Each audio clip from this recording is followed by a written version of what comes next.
Welcome to all. We have reached into the PLSQL part 3. Before we have lectured the part 1 and part 2. My advice is you first go through part 1, then part 2, and then comes to the part 3.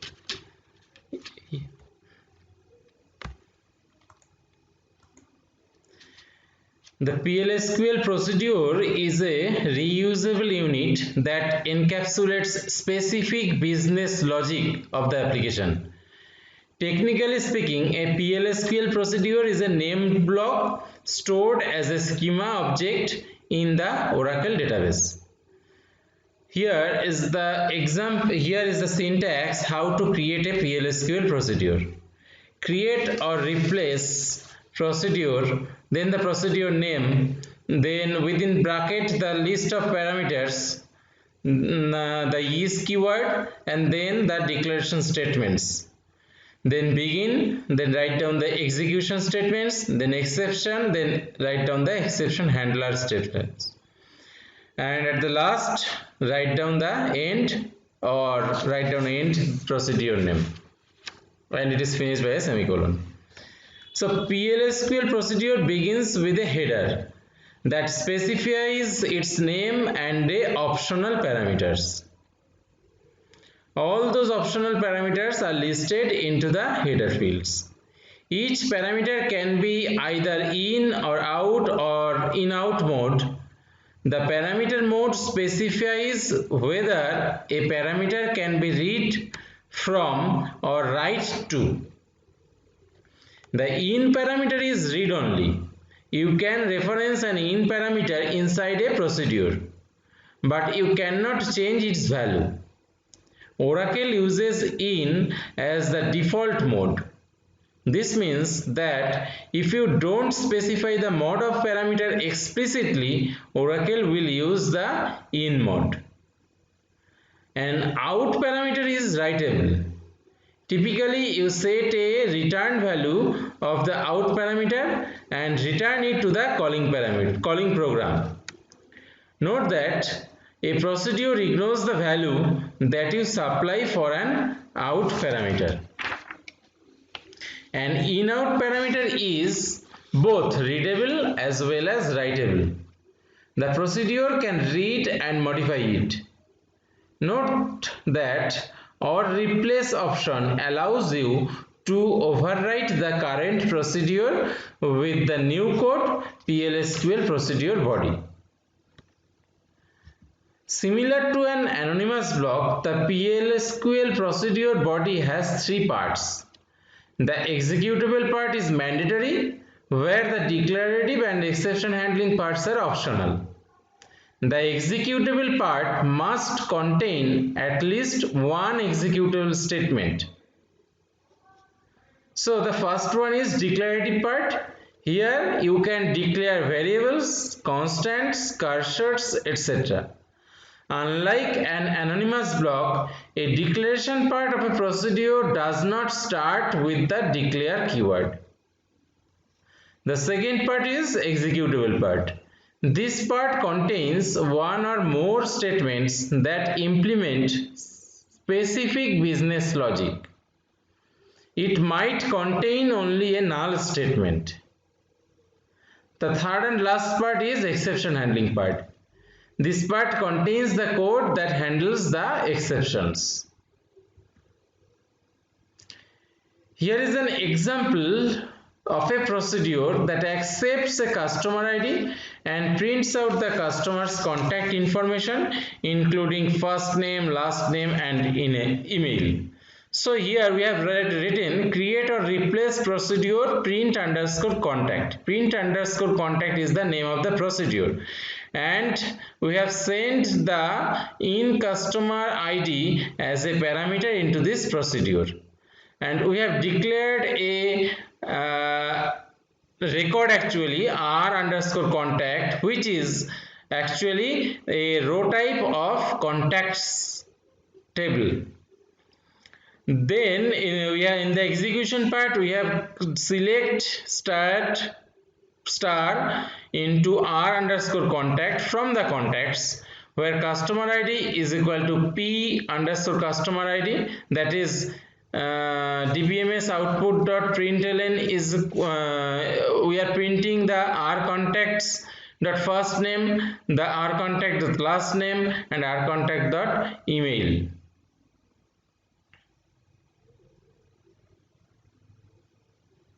Actually here P customer ID should be replaced in customer ID. There is a mistake that P customer ID should be actually in customer ID. So according to the input of parameters, we will match through the customer ID of the context table, and if it matches, then we will select those row into the R underscore contact. Then into the next line we will print through the dbms output dot put line what is the R contact dot first name and the last name and the email number.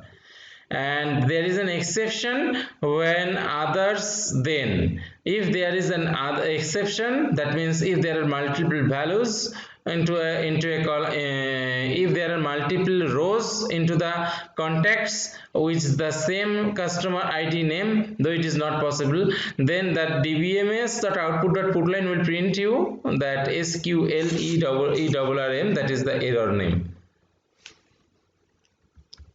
Next, to execute a PLSQL procedure, you write down the execute procedure name, then the arguments within the bracket, that is exec, or you may write exec, then procedure name, then the arguments.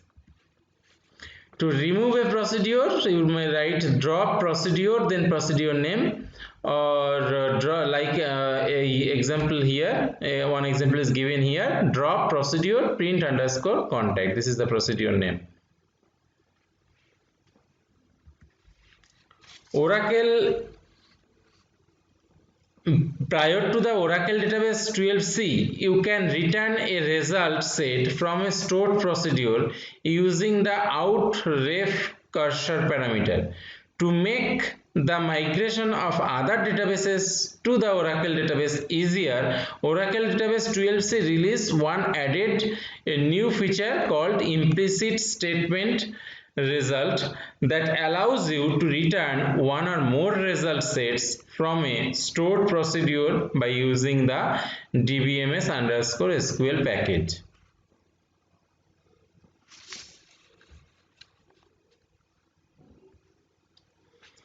Here is an example to create a stored procedure that returns customers who have credit limit greater than a special credit value.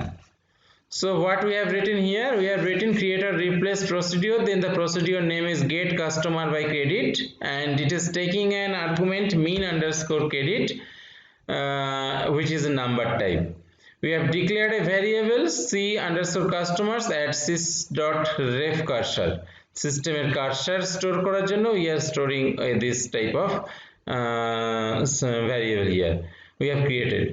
Open c underscore customers for select customer ID, credit limit, name from customers.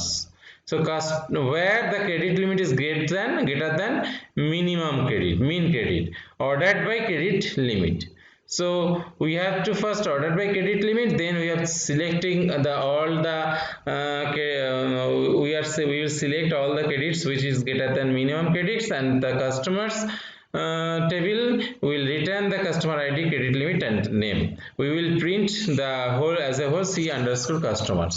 So in this stored procedure, first we have declared a cursor with type sys_ref cursor in the declaration section.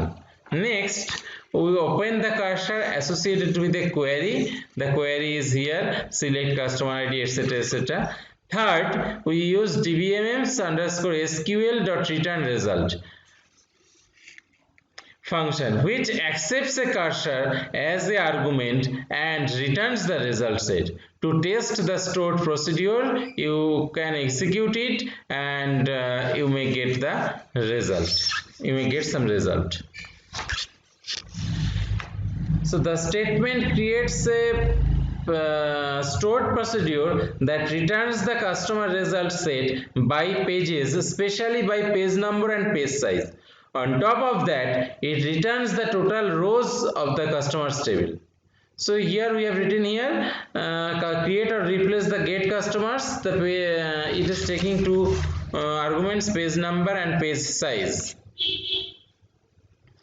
As C customers is the sys ref cursor and C underscore total row is sys ref cursor. That is, we have taken two cursors here. We have make the open C total row for select count star from customers. So we are selecting all the data from the customers, and we are printing dbms sql.return result. We are returning the value C total row. In the second one, it is open C customers. We have opened the C customers, then by the query that select customer ID name from customers ordered by the name, offset page size into page number -1 rows. We are setting this, and we are fetching the next page size rows only.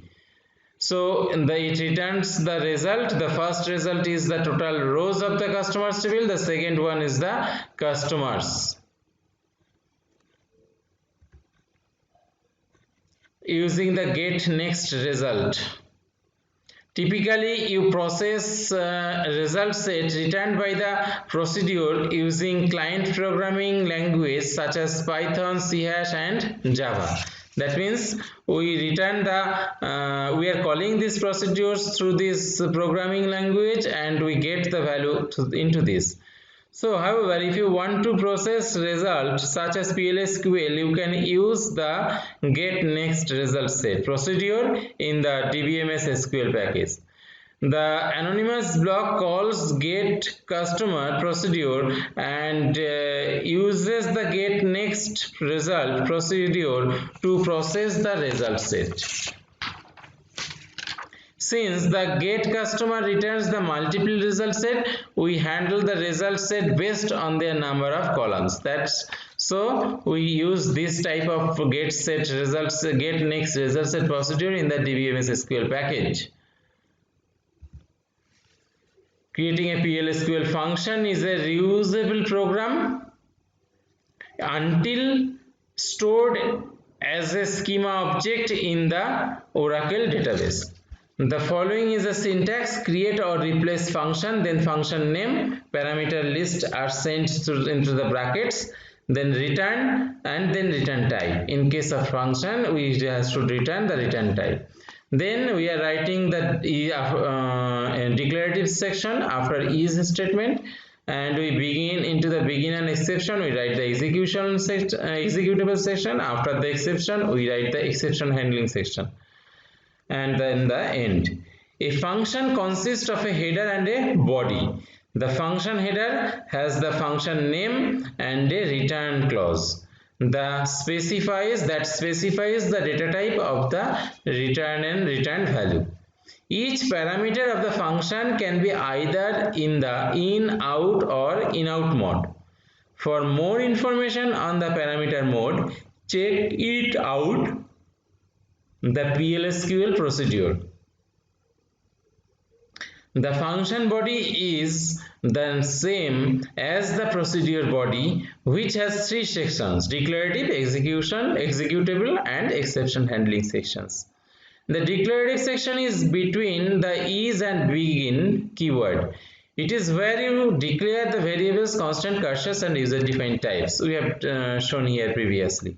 The executable section is between the begin and end keywords. It is where you place the executable statements. Unlike a procedure, you must have at least one return statement in the executable section. So keep in mind that in a procedure you may not use a return statement, but here in a function you must have at least one return statement into their function. And then the exception handling section is where you put the exception handler code. In these three sections, only the executable section is required. The others are optional. PLSQL function, there is an example of PLSQL function that calculates the total scales by year. So the example is create or replace function. Get total sales is the name of the function. It takes in year as a number, as an integer value, as a parameter here, and it returns as a number. Is keyword, then L total sales, it is a number type and assigned to 0 at the default. And then we are selecting the sum, that is unit price into quantity into L total sales. We are storing that values into the L total sales from order items table. Inner joining the orders using order ID, where status is equal to shift group by extract year from old order date, having extract year from order date, that is equal to in year. That is, if the extract order date is in the year of your parameters, then we are taking those rows, we are selecting those rows on basis of status is equal to shift if the status is shift, and then we store that ordered items into the L total sales.